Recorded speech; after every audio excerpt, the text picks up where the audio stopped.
superpower will be far superior to the Americans.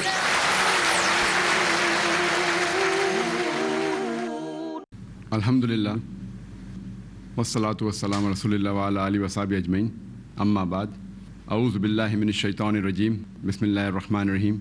Udu ila sabri rabbika bil hikma wal mau'izatil hasana wajadilhum billati ahsan.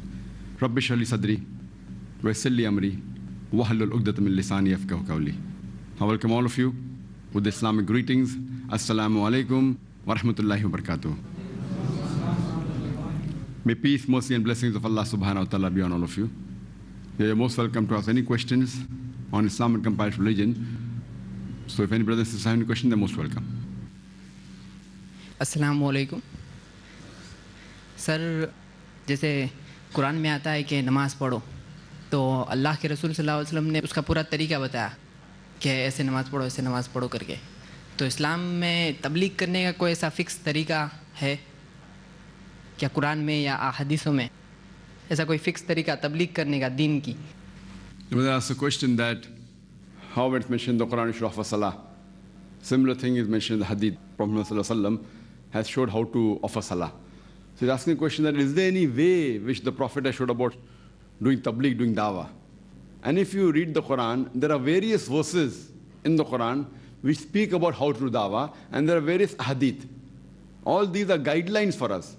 In the Islamic Sharia, you should be very careful that in the thing of ibadah, like offering salah, or like giving zakat, or about tawheed, whatever is mentioned in the Quran and hadith, only that should be followed, nothing else. What has been told in the Quran and the hadith, only that should be followed. Anything else besides what is mentioned in the Quran and the hadith, what Allah and His Messenger said, it is wrong. But what is mentioned is correct. In the other aspects besides worship, anything what is mentioned in the Quran and the hadith that is haram is prohibited, everything is allowed. So in the thing of worship, in the aspect of worship, whatever is mentioned is a fard, what is not mentioned is prohibited in the aspect of worship. In all the aspects of non-worship, like how to eat, how to dress, how to talk, including dawah, what is prohibited is haram. What is mentioned, something that's fard is fard, maybe mustahab, but what is not mentioned is permitted. It may come in the category of fard, may come in the category of mustahab, that is encouraged, maybe come in the category of mubah, or maybe makruh. So what is mentioned as haram, is prohibited. What is not mentioned as haram is halal, is permitted. In the permitted category, it may either come as fard, that's compulsory, it may come as mustahab, that is encouraged, it may come as mubah, that is optional, or come as makruh, which is discouraged. That depends upon the hadith. So here we analyze that in the same way in dawah, there are various guidelines mentioned in the Quran and the hadith. So there are various guidelines in the Quran and hadith. For example, the verse I started my talk with, Surah Nahl, chapter number 16, verse number 125, which says, Udu ila sabili rabbika bil hikmah wal mau'izatil hasana wajadilhum billati ahsan. Invite all to the way of thy Lord with wisdom and beautiful preaching, and argue with them and reason with them in the ways that are best, most gracious. This is one of the important verses in the Quran mentioning about dawah. Now, how to understand it, people may differ. Some people may say that hikmah means always being soft, that should not hurt anyone. This verse is normally quoted by many people. And especially when Shaykh Didat went on the stage, people used to say, they speak with hikmah, indirectly telling him that, say, don't be too harsh. See, here the Quran doesn't say don't be harsh. Quran says, invite all to the way of thy Lord with wisdom and beautiful preaching. So the Quranic guidelines is wisdom and beautiful preaching. Now some people may misunderstand. They may think wisdom and beautiful preaching is always being soft. It can be, most of the time you should be soft, but it can't be for 100% you have to be soft. The Quran says wisdom and beautiful preaching. Now what is wisdom in one time, what is right for one occasion may not be right for the other occasion. So depending upon the occasion. So people normally even tell me that when I go or giving lectures to the non-Muslims, before the talk, Zakir bhai speak with hikmah, indirectly telling me, Zakir bhai be soft. Like don't be too harsh and don't attack them or So I'm not saying that wisdom means attack. Wisdom means, beautiful preaching means getting the job done, letting them know the message of Islam. And in context, if you see of this verse, of Surah Nahl, chapter number 16, verse number 125, the context of few verses earlier, where the ruku starts. It says that in Prophet Ibrahim alayhi salam is a beautiful example. That means, look at the lifestyle of Ibrahim alayhi salam, the way he did dawah. And when you see cross-reference, it shows in some places of the Quran that he broke the idols. Some places it says that Prophet Ibrahim alayhi salam, he told his father that he was a mushrik and he was kicked out from the house. So at times when you have to say the person is a mushrik, you have to say, irrespective whether it's a father, he may be kicked out from his house. So that was hikmah. So people fail to realize many guidelines given in the Quran. So this is one of the important verses of dawah. There are various such verses. For example, Surah Al-Imran chapter 3 verse number 64 says, Ta'alaw ila qalmatin sawa'im bainana bainakum. Come to common terms as between us and you. Which is the first term? Allah na'budu illallah. That we worship none but Allah subhanahu wa ta'ala. So here this is a guideline which, according to me, I feel this is one of the master keys for dawah. Whenever speaking to a non-Muslim, come to common terms. What is mentioned in his scripture, our scripture, what is common, at least that is agreed to follow what is common. And the most important aspect of commonality, the Quran says, is Allah na'budu illallah. That we worship none but Allah. So the most important aspect of dawah is tawheed. So in this way there are guidelines given in the Quran, guidelines given in the hadith. Like our beloved Prophet Muhammad said, it's mentioned in Sahih Bukhari, Ballighu anni walau ayah. Propagate even if you know one verse. So even if you know one verse about Islam, as long as you know it correctly, you should propagate. So like that, there are several verses in the Quran and the hadith talking about dawah. But since it doesn't come in the category of salah or zakah or tawheed, all what is mentioned in the Quran and the hadith, some part becomes fard, some becomes mustahab, depending upon the context and the verses of the Quran or the hadith. But if suppose, now I'm speaking on the microphone, you will ask me that did the Prophet speak on the microphone? I said no, Prophet didn't speak. So does speaking on the microphone is bidah? Is it haram? So I said no. This comes in mamlat, this comes in dawah, which is an important aspect, which is the farz in Islam, but doesn't come in the category of salah or zakah. Dawah farz is there, compulsory, no two doubts. But how to do it? We have to take guidelines from Quran and Sunnah. But if there was a hadith saying, don't speak in the microphone, then speaking on the microphone is haram. You understand? So if you ask me that did Muhammad Sallallahu Alaihi Wasallam speak on the television? Did he come on the satellite? So is satellite haram in the context of Quran? You have to analyze it. If it's not breaking the law of the Sharia, it's allowed. If it's breaking, it's haram. So most of the television programs are haram because it deals with obscenity, with un-Islamic aspect. But if it doesn't deal with that, it becomes halal.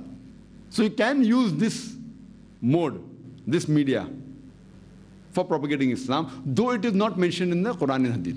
But the various verses in the Quran say that invite all to the way of the Lord with wisdom and beautiful preaching. So my wisdom today is that I am using the satellite channel.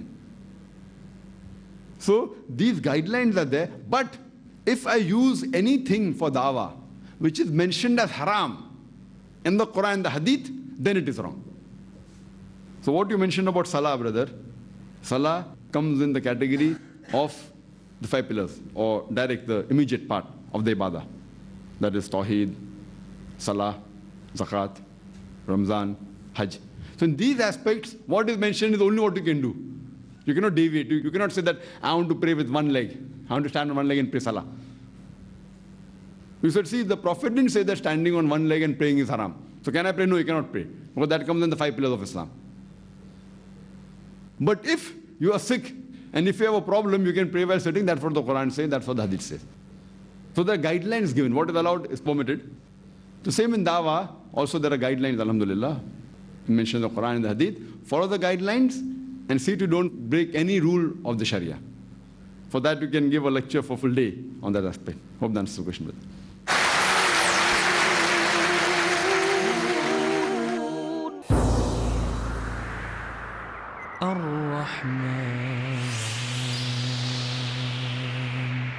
A servant is not afflicted with any punishment greater than having a stiff heart and being away from the Almighty, the Compassionate.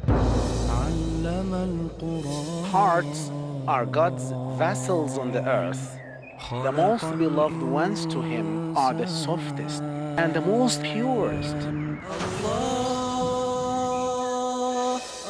If hearts are nourished with God's remembrance and quenched with His meditation, it will witness great wonders and deep wisdom.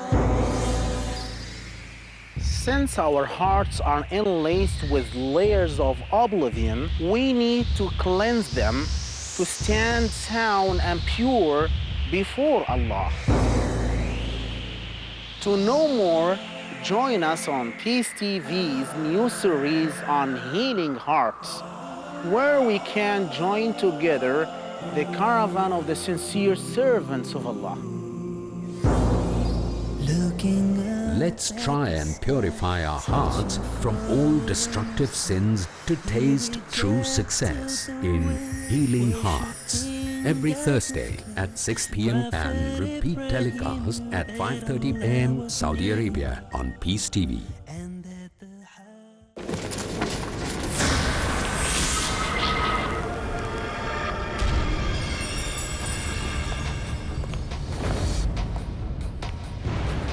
Today, one of the most common misconceptions in the world about Islam is that Islam was fed by the sword. But the noted historian, Delesi O'Leary, has a different opinion in his book, Islam at the Crossroads, on page number 8. He says that history makes it clear, however, that the legend of fanatical Muslims sweeping through the world and forcing Islam at the point of the sword upon conquered races is one of the most fantastically absurd myths that the historians have ever repeated.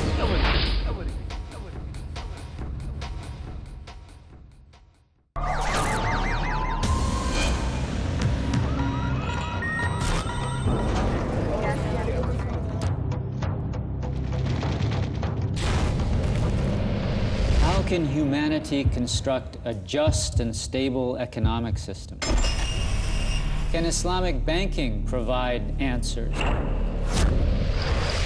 Explore with me, Riaz Ansari, the promise and the challenges of Islamic finance.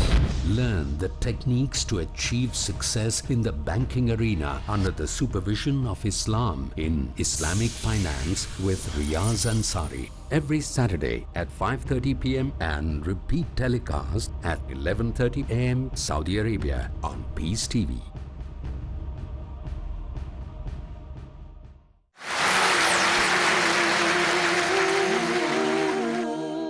Any sisters have any questions?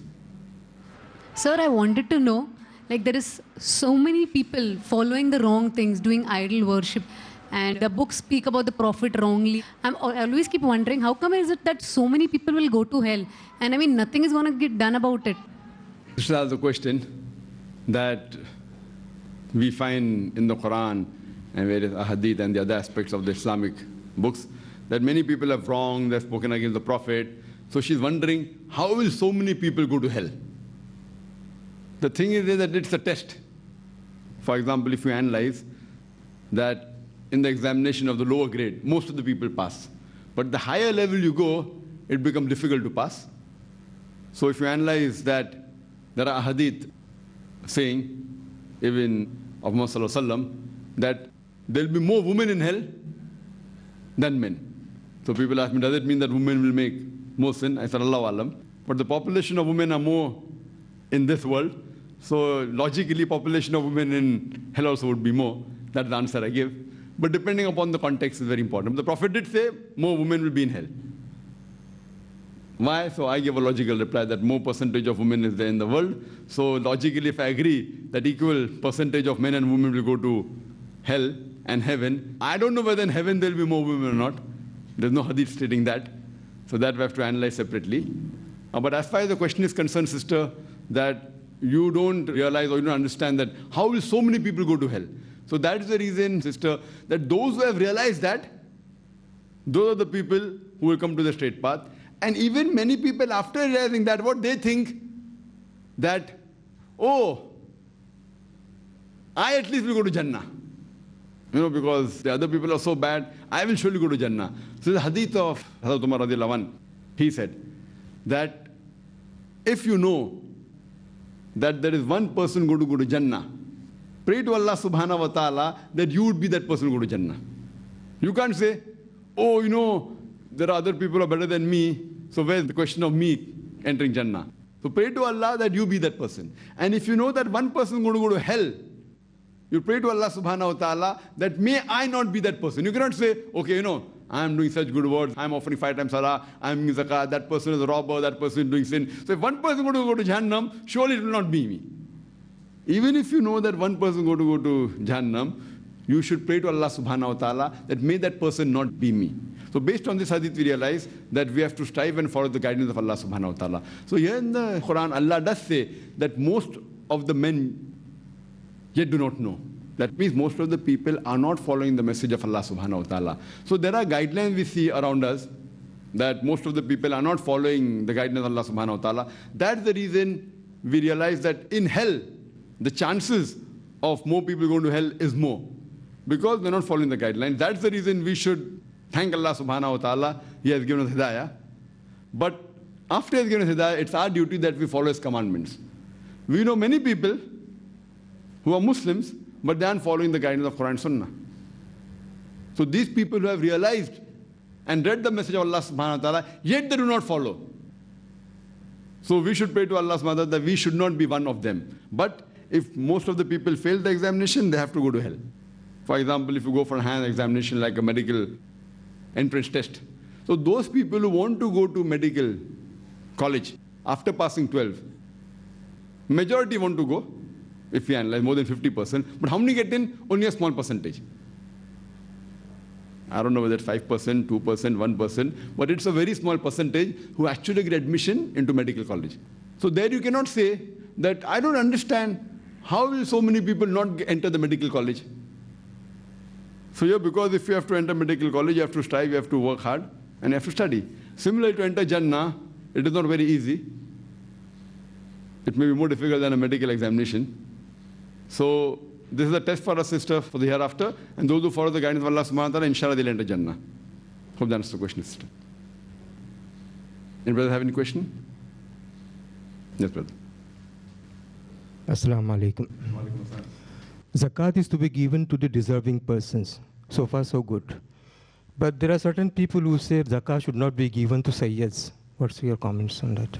The brother asked the question that the various criteria for giving zakat, they should be given to deserving people. And if you read the Quran, in the Quran, Surah Tawbah, chapter 9, verse number 60, it gives 8 categories of people whose zakat can be given. The brother asked the question that he has heard that people saying that you cannot give zakat to a Sayyid. Now here, if we analyze that at the time of the Prophet Muhammad, he said that this zakat should not be given to the family members of the Prophet. That's the hadith. There's no hadith mentioning that zakat should not be given to Sayyid. There's a hadith mentioning that zakat should not be given to the family members of the Prophet. And it is a very logical reason. The Prophet did not want people to think that zakat has been kept so that the family members of the Prophet will benefit. So to prevent this misunderstanding or this misinformation, or people may misunderstand the Prophet, that's the reason the rule of the Sharia is very clear, and I agree with it, that the family members of the Prophet should not be given zakat. Now, there are people who claim that we are descendants of the Prophet. See, all of us are the Ummah of Muhammad sallallahu alaihi wasallam. But descend with direct lineage, direct blood relation, like from the daughter, then son, daughter, whatever lineage, and they have a shajara, whatever it is. So one thing that there is even a thinking that anyone whose name is Sayyid is a descendant of the Prophet. Now how true it is, Allahu Alam, I don't know. I don't know whether the name being Sayyid. I know many people who have transformed from Khan to Sayyid. Fine. I know many people who have reverted and they kept the name Sayyid. So for me, as it is, if you are a descendant of the Prophet Muhammad sallallahu alaihi wasallam, the hadith says it is not allowed for them to take zakat, and you should not give zakat. But now in today's age, unless you're very sure of that lineage, where very few percentage will be having, but just by the surname. So I don't know of any hadith saying that Sayyid should not be given zakat. I know hadith of saying that the family members of the Prophet should not be given zakat. So whether Sayyid fall in that category, I don't know. So that you have to inquire. But if you ask me today, there are scholars who have said that just by surname, and if you don't know the lineage, etc., and now seeing the situation where 1400 years have passed, unless it's very known for sure that this is a very clear cut, like how you say, it's a Sahih hadith, known for sure. Like you have to go into the Rawi and everything. Otherwise, so in such cases, generally in the world, if the surname is Sayyid, then the chances are very little. And even if it happens, it is so many years have passed. So scholars said that now, just on the surname, not giving zakat may not be valid, you can give zakat. But some scholars yet say, Sayyid means lineage of the Prophet, don't give zakat. Which I personally agree with the first group of scholars. Point number one, so many generations have passed. So that itself, rule. If it's the hadith, you have to follow it. But whether the implications will really be a problem now. And the main question is that just by surname saying that he's a direct descendant is a big query. And how far will you go? How close the descendant? So generally, if I'm in your case and if you ask me, I would say that in this situation, especially in India, just by the surname, I feel if you feel that really the person is deserving and requires help from your zakat money, I feel there should be no problem. I agree with the first group of scholars. Hope that answers the question. Any brothers have any questions? Yes, brother. Ibrahim alayhi salam said, this is my sister, not wife. Is it allowed for us to say like that? The brother asked the question that Ibrahim alayhi salam said that this is my sister, not my wife. Is it allowed? So general guidelines of Allah subhanahu wa ta'ala always speak the truth. But if your life is in danger, the Quran says you can even do shirk. But in your heart there should be iman. Point number one. That if someone during riots put a gun on a temple and asks you, are you a Muslim or a Hindu? And you say you're a Hindu. Or will you do idol worship? And you say yes. Allah gives you permission in such situation where your life is in danger, you can say something even though in your heart there is iman. But the moment the danger is put away, it's not compulsory. You can say that, no, I'm a Muslim and get killed. That's also permitted. But you're also given the permission, if your life is in danger, you can tell a lie for that situation to save your life. But in your heart, there should be iman. This is rule number one of the Sharia.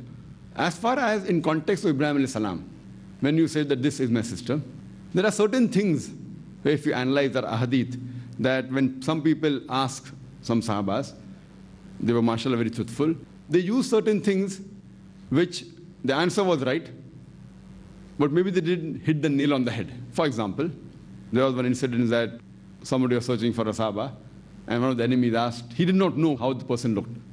I forgot the name of the Sahaba, and they asked him, have you seen this person? So that Sahaba takes a step forward and says, I just saw him standing here.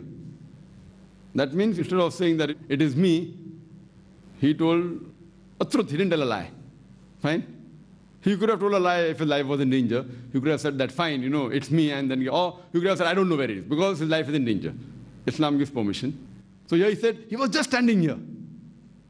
So he didn't tell a lie also. He spoke a truth. So in this context, for example, I said that if any sister has a question, and my wife asked from the ladies' wing. So she's my wife, but she's a sister in Islam in the context of the Ummah, but yet she's my wife. So relationship, she's my wife. But generally when I say, and there are some people who say, Assalamu alaikum, brothers and sisters except one. And people laugh. So this is fine. Assalamu brothers and sisters except one. What? I don't have to say that except one.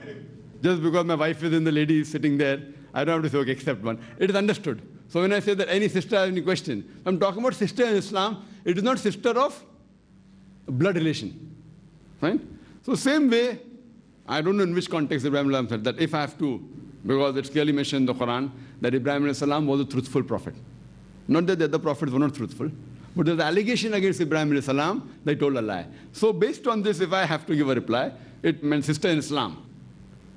What Quran says in Surah Tawbah, chapter number 9, verse number 71, Allah says, Wal mu'minin wal mu'minat, ba'azum awliya ba'az, that the mu'min men and women, they are supporters and helpers of one another. Meaning, they are brothers and sisters to one another. So in this context, so in which context Ibrahim said, but the Quran says that, he said it, you're a truthful prophet and I believe in it. So maybe he used this strategy to see to it that he does not tell a lie and yet gets away from the problem. Hope that answers the question. Any brother have any questions? Yes, brother. Assalamu alaikum, brother. It's been some months since you had the symposium with Sri Sri Ravi Shankar. Could you narrate some incidents which you have experienced after that pertaining to the talk? Brother, the question that it has been a few months since I had the debate or symposium with Sri Ravi Shankar. Is there anything pertaining to that after that, you have asked me? Yes, immediately after that, the next Sunday, we had a sequel to it here in this auditorium. We had a sequel to the dialogue, concept of God, Hinduism and Islam, between myself and Sri Sri Ravi Shankar. Sequel is a follow-up or a succession. Because there I was trying to see to it that I didn't hurt anyone's feeling. I was trying my level best to convey the message, which I did there. But we had a sequel just giving the background. That many things I did not say because I didn't want to hurt him, but yet see to it that the message is conveyed. Sequel, basically we had many things which he mentioned in the book, which were against Islam, though it did not fall on the topic. Some I did clarify which fell on the topic. Some which were not there, I didn't want to go outside the topic. So that sequel was mainly kept to let the masses know, the world know, that the book is written on the common thread between Hinduism and Islam. There are many mistakes. In fact, it's not worth revision also. There are hundreds of mistakes. So just to clarify these mistakes he has made, and many things what he says is wrong. So that was a sequel, because he's a very popular figure. So that's the reason we had a sequel to it, giving more explanation. And that also, inshallah, will be released very shortly.